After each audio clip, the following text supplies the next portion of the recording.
So, how does stigmas prevent people from seeking mental health? Stigma, what it does is just it pushes mental health to the underground, which is cause a lot of problems. It's a life and death situation. And so, a lot of people feel like they can talk about a physical health, but they can't talk about a mental health. How do you feel about that? It is very disturbing. We need to normalize talking about your mental health as well as your physical health. It goes hand in hand. All right. So, I think a lot of times people um, haven't educated themselves in the direction of mental health, and so they may feel uncomfortable because they don't know, you know, enough about it, or have somebody explaining mental health to them. So, a lot of times when people get laid off from their jobs and they're out of work, they don't have the money to access help to get. Not only they don't have the money to get mental health, they look at their job as their dignity. They identify with their job, and once you take away their identity, they don't know what to do. Okay. So, do you see any shaming in the social and in different cultures, the shaming for mental health? A lot of shaming comes in the United States. I can only speak for the United States, and there's a lot of shaming in the United States for that. All right. So, on your journey, you were diagnosed at what age? I was diagnosed with NLVD at 4 years, 10 months. And the hospital that... The best one was KU Medical Center. Yeah, you had some really great open-minded new wave doctors that were willing to go beyond the autism spectrum, because NLVD was not on the spectrum, and they kept digging and digging, and until they found out, because it was a lot of testing. And the best part was I wasn't even medicated. That was the best part. That was absolutely the best part. And what I don't think what parents understand is, this is a fight for your child's life. Now, they're going to grow up and be an adult like you, but in the meantime, they don't have that support that they need from their parents, because they get dropped off and figure like by the time you get a certain age, you're on your own. 18 to be exact. And most of the brain and maturity is actually 25 years old. All right.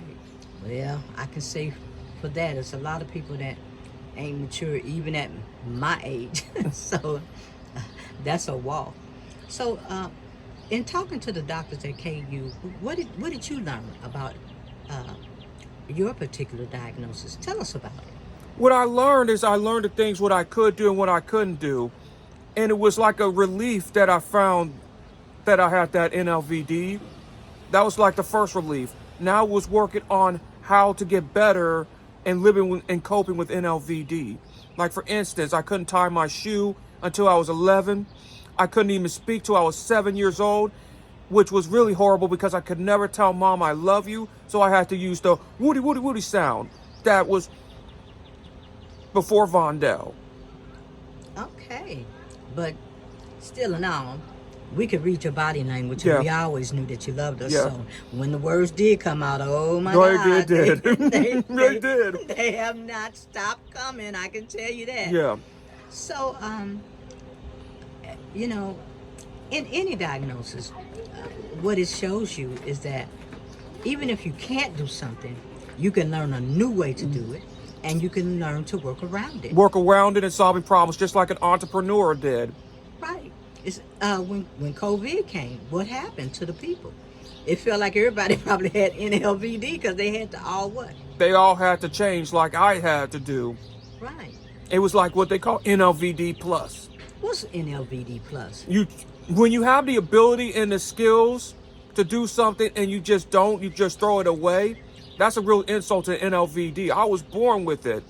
What if you have the ability to do it? What is your excuse in your diagnosis? Well, one is habilitation, and then there's rehabilitation. And rehabilitation. So I'm in habilitation, doing it for the first time. Right. That's like baking a cake from scratch, right? Mm-hmm. Wow. So you mean that all the things that you couldn't do, people have made a choice to do what? to do the things that I was born as my deficit. That's sad. It's more than sad. It's an insult. So that means that you struggled with communication skills, talking to people, and so a lot of people today, what do they do? They communicate online a lot more, even though I do online and But you're talking to a lot. But you're talking to a lot of people. I'm giving hugs, and then used to I couldn't even have a hug. And what was the most hurtful thing about COVID was you couldn't even hug people. You had to do that social distancing, and you had to have that arm. It was really not genuine connection, and that hurt me a lot. It made me almost did not want to go out because I couldn't even hug. Well, so that disconnection that you saw that people had gave you a kind of comparison and contrast. It made me go back to that 4-year-old, 7-year-old kid, and it hurt. Yeah. Well, now we up out of COVID, and so how you feel now? I feel a lot more relieved that we're out of COVID, but the damage has just already been done. But the damage was done to a lot of people because they got the opportunity to see for the first time how somebody with a particular diagnosis can be isolated. And a lot of people were isolated, and COVID did make them ill. Socially, emotionally, psychologically, and their health suffered because of it. Yeah. And so they got the opportunity to be in your shoes. And they couldn't handle it. No, because a lot of entertainers got cut off. You know, they couldn't get out. And a lot of people are extroverts, and that almost drove them to insanity. And the winner of all this was the introverts. They were the real winners in this. And why do you say that? Because the introverts, they like quiet and things like that. Yeah. So it actually designed things for the introvert. It designed things for the introvert. All right.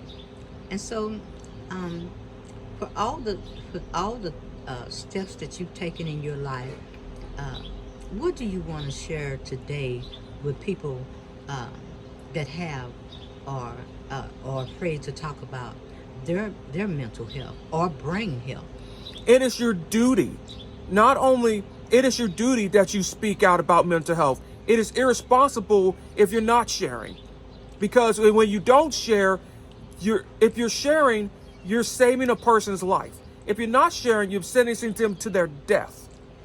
And it keeps the stigma. It keeps people locked away, because the more people that comes out, the more normalized it will get. Now, you said something today. You was talking about the different mass shooting. Express how you feel about how they're trying to blame everything on somebody with a mental illness. There are more people that actually are mental, that are more victims of mass shooting. They don't plan that shooting, a mass shooting killing 8 people. Right. And one of the things that, I want to stress to a lot of parents today is that don't leave your children / adults by the wayside, because they need your support. They need your compassion and empathy. And that's something that that we're not showing. And that's kind of sad. And the biggest hurt to any child is when that parent is not educated. It's kind of like you send a child to school, and right then and there, he's not in a position to be an advocate. But as a parent, you are his best advocate. And as he grows, then teach him to be his own advocate. Absolutely, absolutely. Well, we learned a lot with this particular diagnosis. And one of the things is, it's not like when you get diagnosed with something that this would actually kill you. It took some things away, but it added a lot. And the most exciting thing for us is it gave us the opportunity to learn new ways, learn to adapt to a lot of things. Things that were traditional had to become what? and have to become obsolete. Right. And that's the same thing that happened in COVID. A lot of things that were traditional was just gone, The obsolete. the businesses, what did they have to do? They had to go like to remote learning, and remote learning and virtual work. Although there are some corporations that are trying to eliminate remote work. Oh, okay. So, um, far as you going on a job, what did you think? I have to go to an entrepreneur. The only job that I would be successful in, if I ever been on a job, is maybe running for office. And here's the reason why. Okay. I don't believe in standing on the sidelines. All right. So you just got your platform ready to kickstart, wave flags, and vote for me, Vondale. Huh? Yes, I do. So I think, like I said, this has been a wonderful learning process for us all. It's been an educational moment. We have continued to learn. We have continued to grow. We want to reach as many people as we can on this platform. There are other content creators out there that's using their platform to help people. Is there anybody that you think out there you want to shout out at this moment for using their platform? In a positive way, I would like to, for saving lives, I would like to start out with the lead attorney. I would also like to, in Orlando Meyer. And also El Guapo. And who else? A young man just recently made a video, and MTR, and I also, MTR is another one that I shout out to. I also like to. So, and I think he's doing an excellent job helping people, and I'm proud of each and every one of them, because like I said, we didn't have a lot of this information coming along, and I don't like to say back in the day, because like I say, I'm moving forward and I'm still learning, and we're all learning together. I don't look at when something happens, it's a tragedy. I take it for that moment a chance to learn. Even when I was diagnosed with cancer, it was a moment, an opportunity to learn as much as I could to advocate for my life. So for everything that comes up on a person's doorstep that lands, open the door and learn about it. Don't run from it. Take it on head on. Take it head on. And so the only thing that we struggle with when we had that conversation about the expert, you tell me about that. About the expert is that if you live it, you are the expert. The doctors do not like being challenged when they say, I'm the expert. When you live it every day, you are the expert.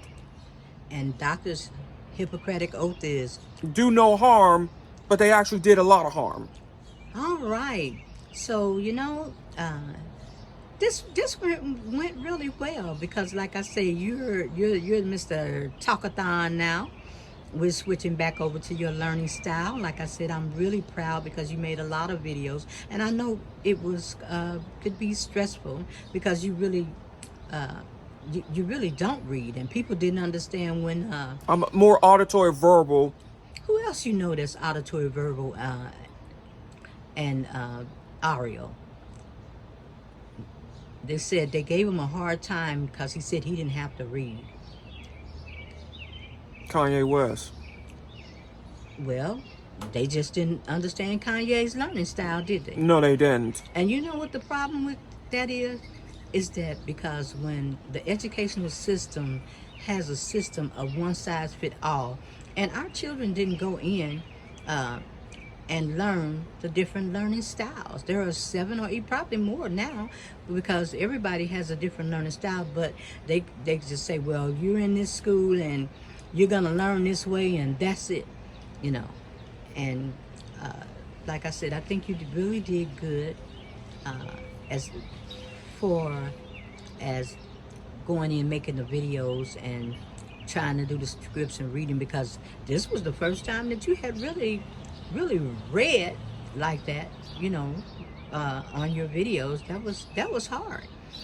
And I said, well, we're gonna probably take you out that mode, and hell, maybe we have to pretend like we pink book lessons, or maybe we have to pretend like we Vlad, or you know. But if this what is best for you, then this is the way we'll do it. And I've enjoyed having this conversation with you, and you got so much to say. You got a lot to say, and I had a lot to learn, just like you had a lot to learn. And you, as they say, switch gears, which was kind of hard to do. Very hard. And this will help a lot of people, because, like I say, sometimes it takes a lot to get to say, this is what I am, you know. Because so many people beat you down. They want you in their image, you know, when they haven't even addressed their own image. So I like this format. It works for you. It does. And we want to give a special thank you to KU Med. Thank you, KU, for giving us an abundance of information, because those teams of neuropsychologists do a lot of work. And I guess it's kind of, when I kind of reflect back, I wasn't overwhelmed. I was more excited because I had so much information. I had more to go on. And even walking, going out the door, looking back and thinking, reflecting today, thinking, wow, this may be a hard journey, but it's not a bad journey, because I do have information, and we can continue to learn and, you know, stretch it out. So a special shout out to Dr. Posey, Dr. Monica Carrillo, Dr.